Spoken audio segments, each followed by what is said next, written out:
In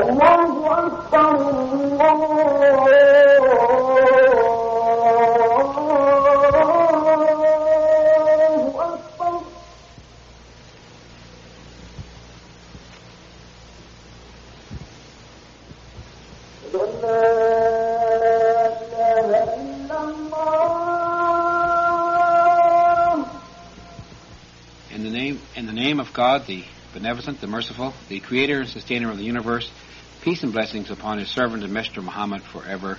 Ameen. I greet you with a greeting that is common, a greeting in Islam, Assalamu alaikum, which means peace be unto you. Today we have our 13th program in our series dealing with the economic system of Islam. We'll be continuing our discussion of the topic of prohibition of interest in Islam.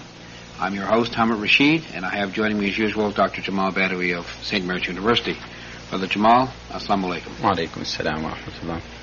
As is customary, whenever we begin a new episode of Islam in Focus, we always take a few minutes to summarize the main points that we touched on in our previous program. Could I ask you perhaps just to summarize the main points when we began this discussion of prohibition of interest in Islam? Okay. Well, the previous program was a continuation of the broad topic of production and productivity in Islam. And after having gone through so many programs indicating Muslim attitude towards science and technology, we touched on some of the specific measures in an ideal economic system in Islam where there is a great deal of incentive or inducement for productivity. And we said that this could be done in a variety of ways. We gave 3 examples, or at least mentioned 3. One is the question of land use, and we indicated again how Islam encourages reformation of land and use of it, and making as a condition for keeping this land to make it productive and useful for the community at large. Secondly, we discussed also began discussing, I should say, the prohibition of interest in Islam as one of the things which induce productivity rather than curtail it really. But we started first by saying that it is a myth to consider interest as a precondition for having any advanced economic system. And we started looking at it first from the Islamic law point of view. That is how it is clearly and unequivocally forbidden to the Muslim in the Quran, the word of God as believed by Muslim, and the prophetic tradition. We indicated that Islam was not the only faith which prohibited interest or usury as the old name used to be.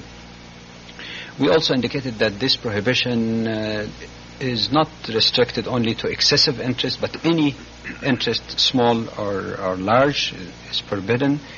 Indicated again what the Quran indicates as the false comparison or analogy people make between trade and interest, and we indicated again why these are not exactly the same thing.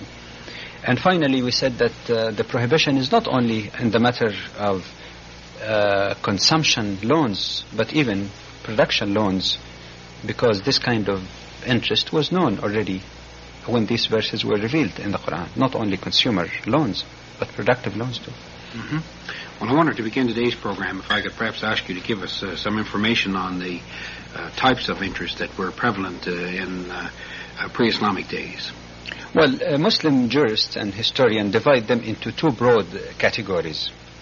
One category of interest dealing, quote unquote, that was prominent among the pre-Islamic days is called al-nasi'ah, riba al-nasi'ah, which means basically, as explained by Ahmad and Fakhr al-Razi, is somebody lending you an amount of money for a given term. And then when the term comes and you're not able to pay, he says, all right, I'll delay your loan for another year, but you have to pay me X amount extra, 10% more, 15%, or whatever other amount. A similar form also is to use that in buying and selling. Like I sell you one item and say, all right, it's worth $1,000. Now, you don't pay it in the specified time. Then I come back and say, all right, you can delay your payment for a few more months, but you have to pay me 10% extra. This one, or this type of interest, is clearly and unequivocally, there is no question at all about its being prohibited in Islam. The second major category, they call it riba al-buyu', or something which relate to the exchange of commodities or buying and selling. That's a specific type. And even there we find subcategories, but without getting into technicalities, perhaps the most objectionable type, which gets very analogous to the first, absolutely prohibited, is the case where you exchange one commodity for the other. In other words, I give you, for example, so many bushels of wheat now, and ask you to return it back to me after a certain period of time, but you have to return more. Assuming, again, we're talking about the same quality. So you say, I give you 10 bushels, but you have to give me 11 bushels. Now, this has led to a little bit of confusion in the mind of some jurists. Some of them said that does not seem as clear-cut case as the lending of money. Some even refer to a saying of the Prophet where it seemed to emphasize more on the first type of usury or interest, but not this one. So some, but not too many, few, including Ibn Abbas, one of the early jurists, said that it is not exactly or clearly forbidden as the first one.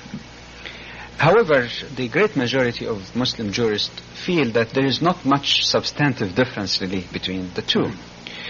Because, as the Prophet indicated in one saying narrated in Bukhari and Muslim, when he talked about exchange of commodities, he indicated and insisted that it should be equal, and anyone who asks for more, he is really committing riba, or really asking for what is equivalent to interest, which is forbidden in Islam. The other reason why I feel that the majority opinion seems to be really more than justified is that if you open the door and say this is permissible and this is not permissible, people will find a back door around the law. Example, if you wanted to avoid the straight interest and you want to borrow $1,000 from me, all I can do to beat the system is to buy 2 ounces of gold, let's say for this $1,000. I'll give you 2 ounces of gold and say, all right, here is my loan to you, but when you pay it back, you pay it 2.5 ounces. It's just playing tricks, really. Instead of lending you money, I'm giving you gold, but asking for more gold later on. That's why the Prophet said exchange must be of the same amount if it's the same type of quality, or else it's just a backdoor. Of course, this assumes talking about things which are of the same quality. The question perhaps may arise, if you want to exchange some commodity of different quality, I have a better grade of wheat, you have a lesser grade of wheat. When we exchange these commodities, what will happen? The solution is clear, as the Prophet, peace be upon him, recommended. That is, to avoid any doubt in mind, to avoid any backdoor, the best way would be to sell. If you need the money, I sell the good quality wheat that I have, all right, and give you the money, and then when you return the money without any increase, you can return it in the form of wheat of a different quality. But again, money here, or currency, would be used as a medium of exchange to achieve justice and equity, and not really to beat the system.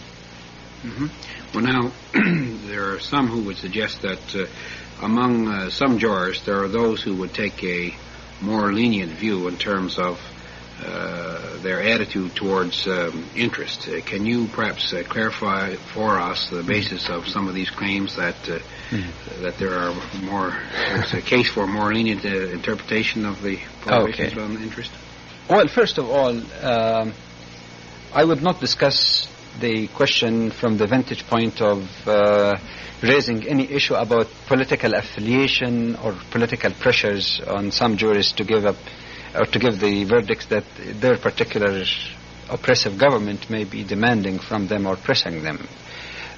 This might be the case in very rare situations. It may exist. I'm not totally eliminating, but I'm not even discussing on that basis, because that's an easy way to go out and not discuss the things more objectively. But I would say, even if you assume good intention and lack of pressure, I think, as Prophet Muhammad indicated, that my ummah or my followers will never have a unanimous view on something which is wrong. So there may be some humans who may slip or make a mistake here or there, even with good intention, but never the majority or the consensus of Muslim jurists. And the consensus is that it is forbidden. So we have to look at it only as isolated cases. Yes. But some of the reasons why this kind of attitude or lenient attitude was taken may be explained by the fact that some jurists may be very well trained in Islamic law as such and Islamic teaching, but they may lack reasonable understanding of economics and how economic system operates. Mm-hmm. And if you go to a jurist like that who doesn't have this background and you tell him that it is impossible for our country to progress and have development if we were to follow strictly the rules about interest, and if he gets the impression that it is impossible to have the means of living and support the development without interest, they may use a rule in Islamic law which says when you're really forced, yes, not by choice, you may resort to that. But that assumption is wrong in itself. Let's discuss even some of the basic grounds that people use for this justification. Yes. And these were all discussed by Sheikh Abu Zahra in response or rebuttal to this. As I indicated earlier, some might use the rule of necessity.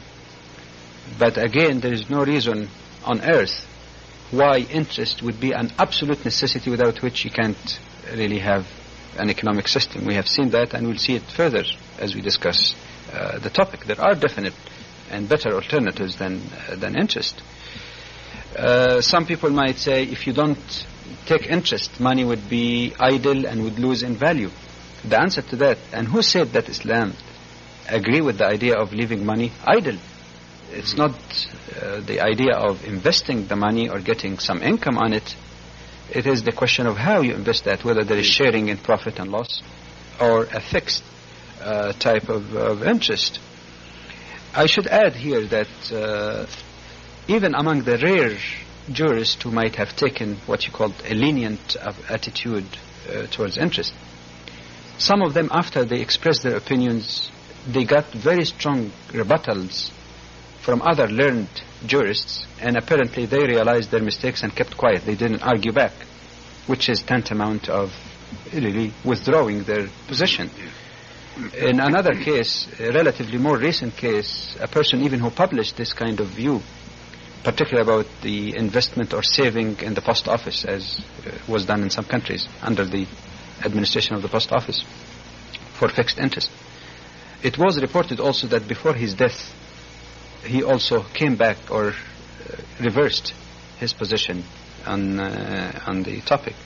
So the thing that should be remembered here is that an honest Muslim would not try to seek some mistake or slip by a jurist and say, oh, haha, this is someone who's learned who said that you can take it. That's not an honest approach. One has to look into the evidence and to the fact that it has been strongly, rejected by the great majority of jurists. Mm-hmm. And it is impossible that God would forbid us something which is absolutely essential for our lives. Just like saying God say, don't eat. Mm-hmm. It's impossible that such a command would exist in Islamic teaching.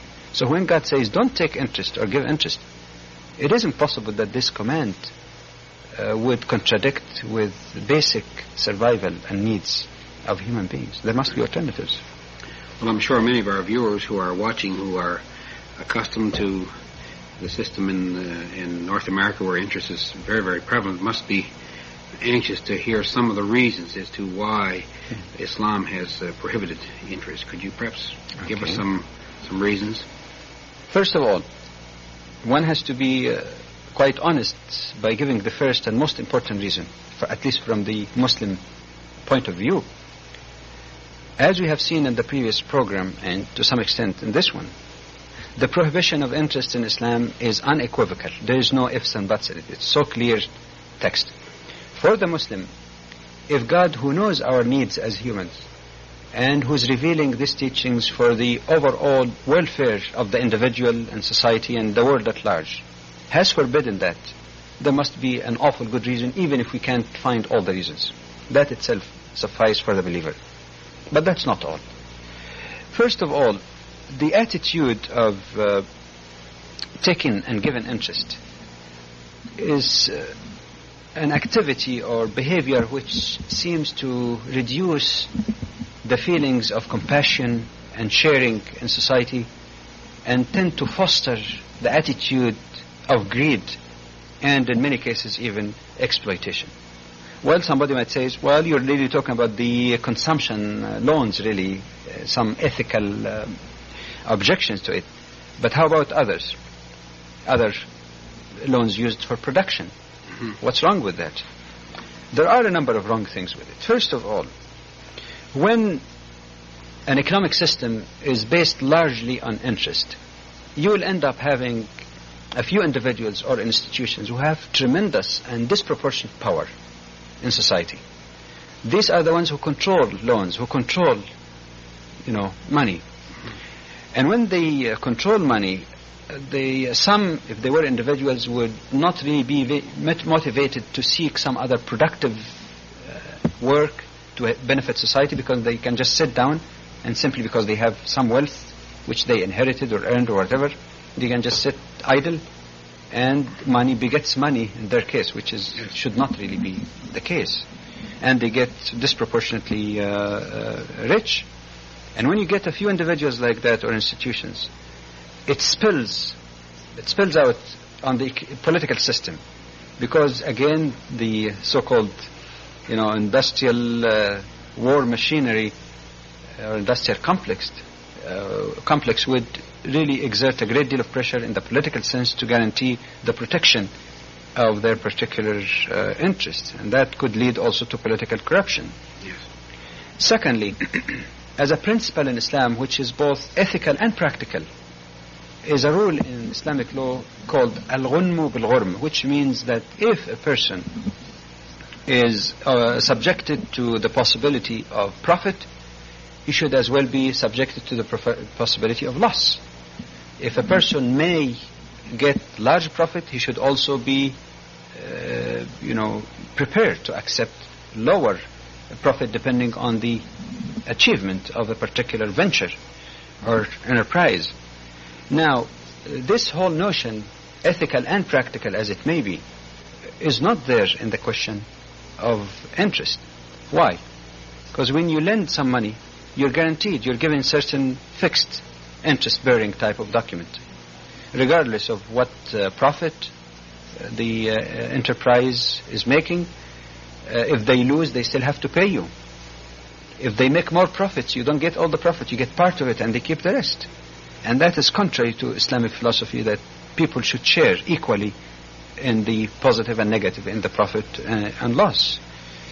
The other aspect which relate to one verse we cited from the Quran in chapter 2, verse 275, which liken those who deal in interest or usury as one who's touched by devil or by Satan. Mm-hmm. The possible translation to that into our modern term is the kind of psychological tormentation or torment in anxiety that people who deal in interest are subjected to. Ask anyone who has a house, for example, during this last few years, particularly the last 1 year or two, mm-hmm. when their mortgage was coming up for renewal, how much anxiety about the great impact on the change of interest on their monthly payment. There is anxiety on the one who has to pay interest. Yes. There may be also anxiety on one who's taking interest. What's going to happen to interest rate tomorrow? How much will be my income as a result of this? So this attitude which combines greed and anxiety is something really which causes a great deal of agony to many people on both sides of the deal. There are some practical reasons also. Many companies go bankrupt because the creditors are not willing to give them a chance. Because when you lend money, you don't care what will happen to the company. They may have certain capital, and all you're concerned about is getting back your loan or bond plus the interest that has accumulated. So if a company runs into some difficulty, if you're a shareholder, you wait a little because you're likely to lose your money. if you're a creditor and there is any sign of difficulty, you don't care how much damage will happen to society, you don't care who gets his slip, be unemployed as a result of this, you don't care how much losses the company would incur when they sell their assets, of course, at very, very low price, so long as you're getting your money back, your debt. So this again creates this difficulty and may be responsible for many cases of bankruptcy of viable enterprises, which, if it were based on equal sharing of profit and loss, could have possibly survived and weathered the difficult period that they were going through. Another aspect, when you make loans available, everybody say, all right, I can take any loan I want if I'm willing to pay the interest, exuberant or small as it may be. And that may generate some kind of excess expenditure on the part of consumers. Many people do not behave wisely because they know they can get the loan. And as you know, many economists refer to this fact that some people are up to their ears in debt on all this charge card business and so on, because this easy of getting money might cause people to make many unwise decisions in consumption.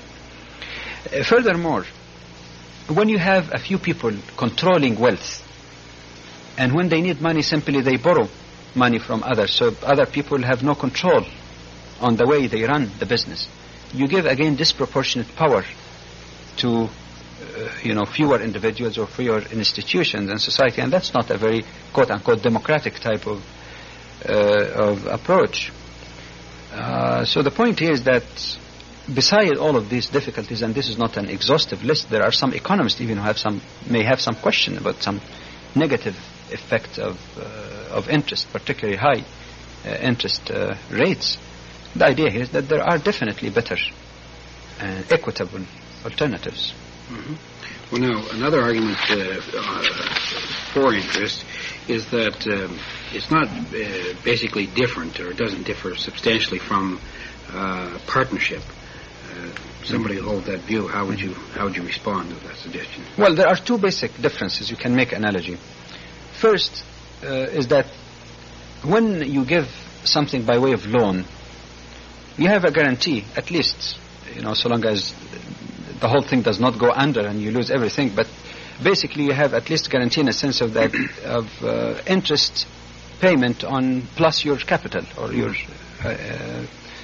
principal amount that you loan, without participating in profit and loss. Whereas in partnership, you equally participate in profit and loss. So if the company makes 20% profit, you get 20%. If they make 5%, you get 5%.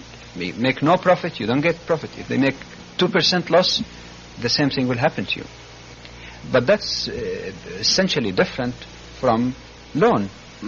Because in the loan, even if they lose, so long as they still have some capital to pay you, even if they have to sell that capital, they still have to pay you the principal plus the fixed interest promised 7% or 8% or whatever the case may be. That's one basic difference, isn't it?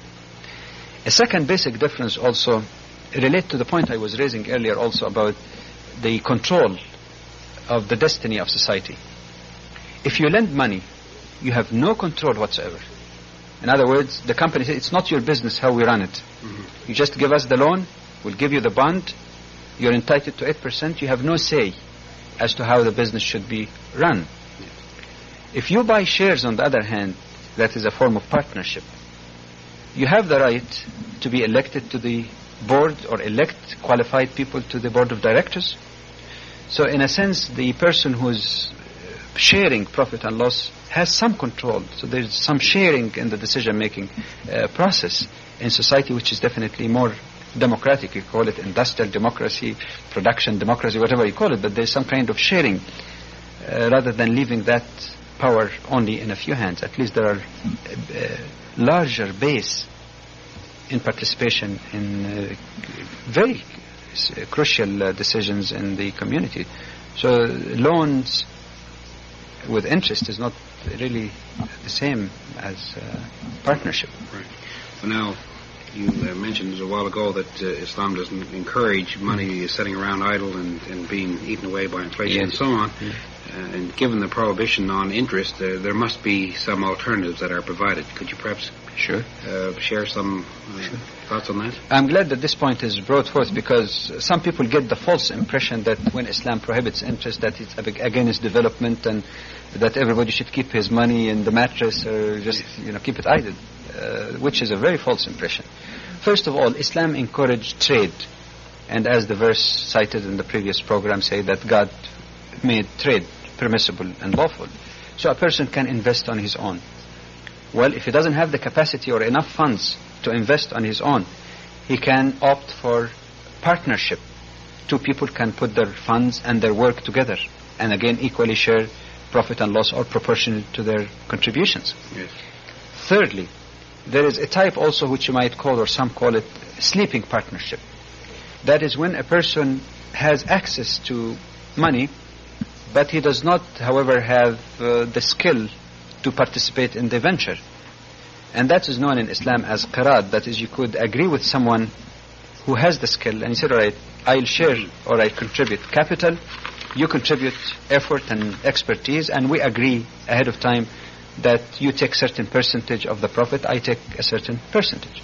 There is nothing wrong, again, because the profit or loss is shared by both, and there is some kind of, equity in the distribution of income. If this is not possible, some people say, I don't have enough even for this. Well, Islam is not against buying shares, but you have to make sure that it's common stocks, not preferred shares where there's some minimum. But if you buy common shares in companies which are not prohibited, like you don't buy shares, for example, in companies making wines or dealing mainly in interest as a basic business, you could buy that, and with the smallest amount, you could possibly be really a partner in that company in this very small capacity. So that's again another thing that you could do. If you say, all right, I want to invest in something which is more liquid, something that I can really get my money back relatively quickly. Mm-hmm. Well, again, there is the so-called mutual fund or investment banks, where the bank or institution collect money from people who want to invest, yes, and then invest it in lawful investment that Islam allows, and then at the end of the year, sharing in the profit in the various ventures to which the bank has contributed. So they collect the profits, and then they distribute it per capita or per dollar, depending, of course, on how much profit they made, and everybody can get his share. But this allows, again, for entry and exit of different investors. In fact, in some countries, cooperatives has also been operating very successfully, especially with farmers, providing them with loans, not really loans, or providing, let's say, with capital needed for production, and then looking after the sales of the production to avoid, again, exorbitant charges by middle persons. Yes. And then finally deduct whatever has been provided to them by way of seeds or rental for equipment and so on, and making a modest profit on that. So there are varieties of ways where investment can be made. Mm-hmm. Well, some claim that interest is perhaps better than the alternatives that you suggest, because it gives people who want to invest money a lot more flexibility, different degrees of risk and so on. How would you respond to that? Well, that it may appear so on the surface, but when you look at it closely, really, it doesn't. Because let's take a few examples of this. Suppose you don't want to take any risk at all. Well, there is nothing against Islamic law, for example, if you wanted to keep a few dollars for contingency, either at home or in the bank as a deposit. You could do that. There is no objection. Suppose you want to take only a small degree of risk, but to protect your capital. Well, the answer to that, buy blue chips, buy shares in companies like utilities, which doesn't give that much high return, but at least you're not likely to lose your capital, and there might be a modest appreciation also of your capital. You could do that. If you're interested in high degree of risk, plus or minus 25%, that is, you're willing to make a profit of 25% or lose 25%, all right, you can buy from a company that is high-risk company. If you want a combination, make a mixed portfolio. Yes. So for each degree of risk, there is definitely a solution. Right. Well, we may be able to pursue this a little bit further in our next program this week. Unfortunately, for this time, we've exhausted our time. We want to thank you for watching. Come back next week when we'll continue our discussion. Assalamu alaikum. Peace be unto you.